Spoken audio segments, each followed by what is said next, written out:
for you guys when you're on set with him, what's he like as Shia, and are there certain things that just kind of caught you as to why he's one of the best guys doing it? Yeah. I only spent one day with him, but I don't feel like I really met him until we were done with that day. Yeah. He had an intensity that dissipated very quickly at the end of that day. So it was cool.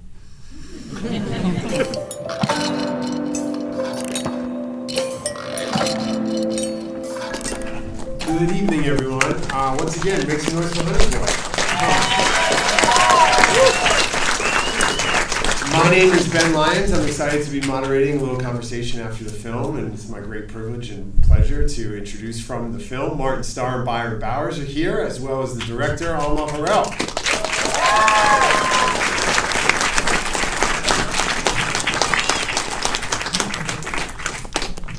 Oh, everybody's standing? Yeah, you know, I'll stand, you guys.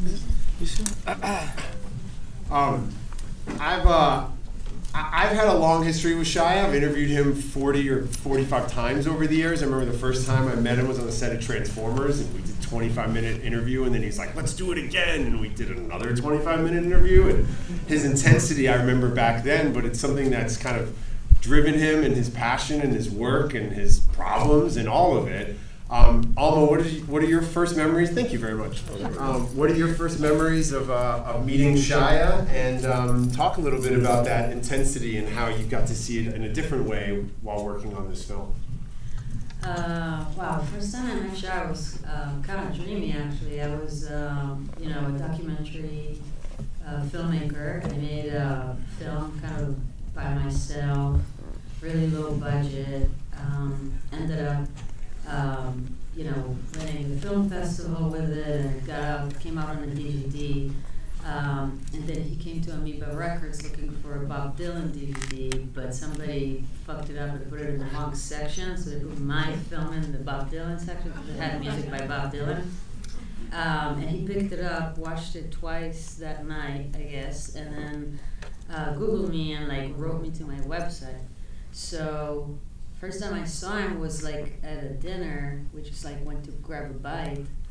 And honestly, I'm from Israel, and I didn't grow up on Even Stevens. Now I've seen every Even Stevens episode, obviously. But I haven't seen a lot of his films at that point. I saw a few of them that I really loved. So I wasn't as familiar, I guess, with that side, but I do remember just coming in. Yeah, he has an immense amount of energy and love, kind of vibrating from him at any point in the day. And he's also always drinking coffee, which doesn't help. But it was really amazing kind of to meet him, because I think first time we met, right away we started talking about extremely deep things that you don't there's certain people that you meet that I think the first conversations you have are kind of soft, or just you chat about stuff that's more whatever, daily matters, or just you don't really get into it right away. And Shia is a person that I think you can just fucking get into it with him right away, the deepest stuff, the most painful things, the biggest dreams, anything that you want to talk about, he will dive in with you really.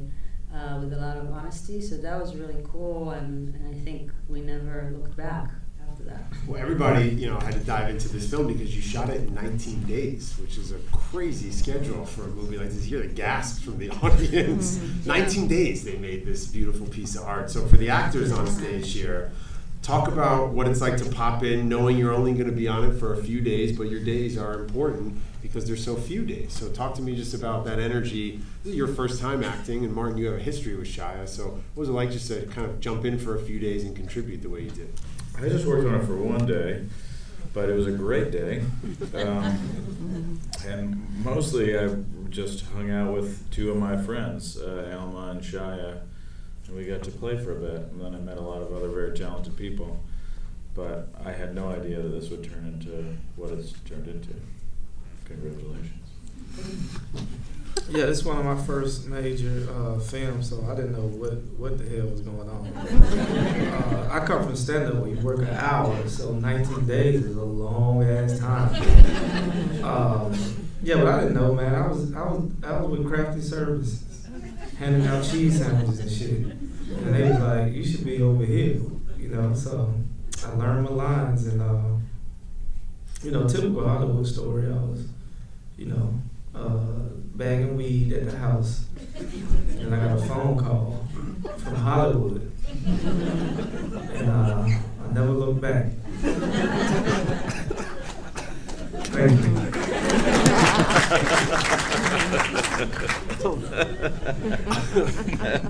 Alma, there's some moments in this that You make it all sound so simple. Right?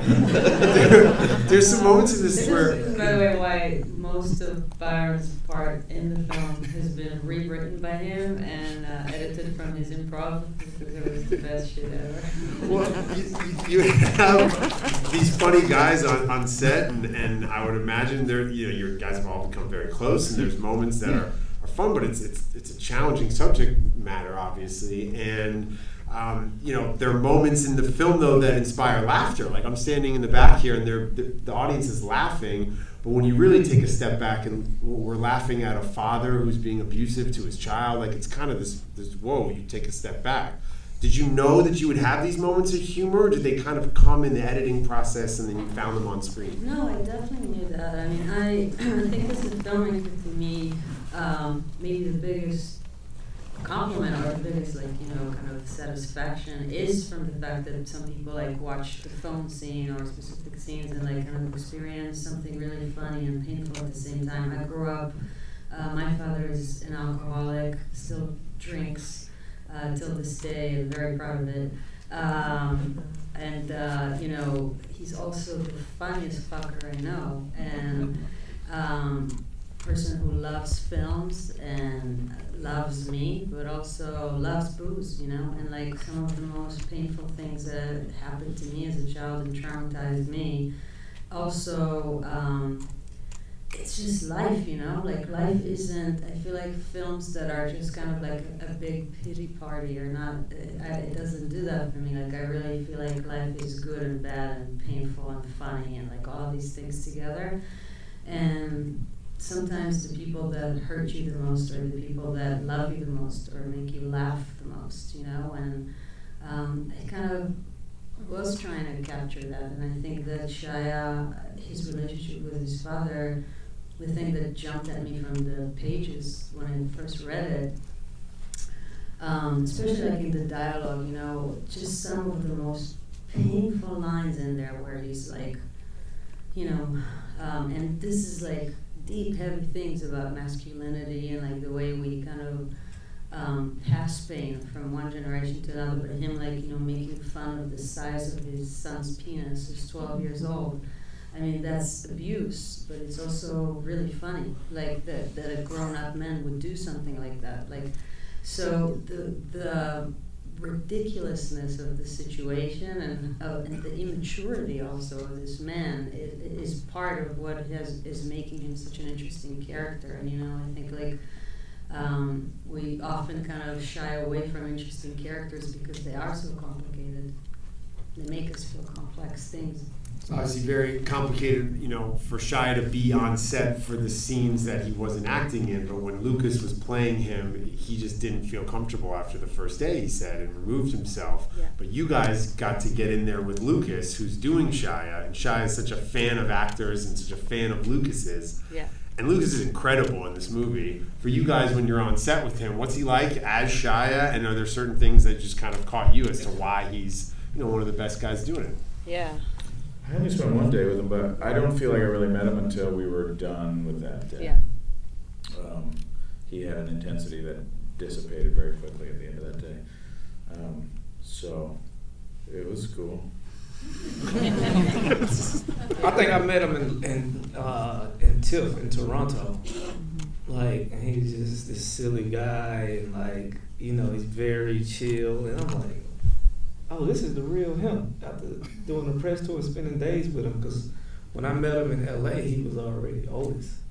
Yeah. You know, he was in the gym. He was just in that mind state, just focused, concentrated. He was intense. So even you know, watching him or being on set with him as we're going through these scenes, I'm really like watching him as like what the hell is he gonna do?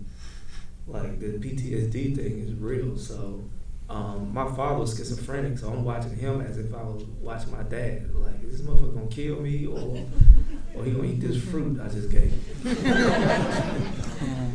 Yeah, it was quite a trip with all of them, like both Shia, Lucas, and Noah. I have to say, Noah is British, so he spoke an American accent the whole time that he was in LA. From the first day I met him, first time I heard him speak in British accent was when we were doing press, like at Sundance. Like, I never heard him ever say, like, you know, and Lucas and Shia were like that too, you know. It was just like, I mean, I think it was beyond method acting. It was just like kind of an alternate reality that I had to only understand afterwards how much of it was acting, you know. So yeah, it was pretty trippy with all of them.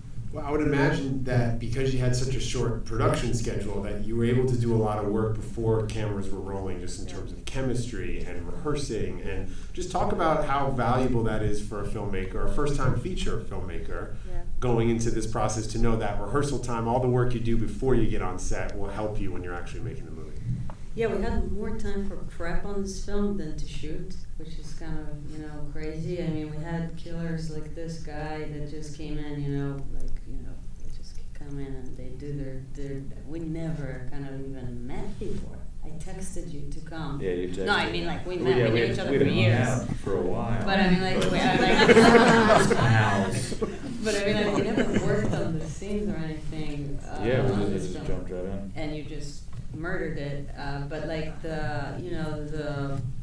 with Lucas and Shia and Noah, it was such an extensive process of like 2 months of really almost reading stuff every day, working on physical, you know, synchronicity between Lucas and Noah, dialect stuff, and then Shia and Noah really had an amazing amount of time kind of getting closer. So, and also Noah's mom spent a lot of time with us sitting in rehearsals just to make Noah feel safe and make sure that, you know, we get into this in the process and not just like throw him into it, and have a lot of trust between them. So they would like to baseball games, and they were living in his house. Lucas was wearing his shoes and his clothes. Yeah, it was like they really dove in, because it was such a, it was like something that can really fail very badly, like to try and act and portray somebody when he's in the scene with you, you know, and to find the subtlety in that and how to do that, it just involved a lot of decisions that were kind of had to be made slowly, as opposed to just, you know, do a big impression of somebody while they're there with you reading lines. So it was a process. This movie grabbed my heart in a way that I haven't been moved by a film, because it gives me great hope, and that here's Shia sharing his greatest fears and despair, and he's putting himself out there, and this beautiful art now as a result has come out of it. What have you guys taken from this experience of now sharing it? You've done a lot of these Q&As now, Alma, and getting to react to, you know, how people react to the film. How does that impact you as an artist, you think? I mean, I'm just, you know, it's so crazy to think filmmaking, right? I mean, some people, I think, get into filmmaking at a really young age, and like pick up a camera and start making films, and know that they want to be filmmakers. And for me, it was really kind of like unfolding over years, like this relationship, you know, with this thing and only realizing slowly, even being able to call yourself a filmmaker. And then to get to this point, I think, and share something that is both so personal for Shia, who I love so much, and also for me in many ways too.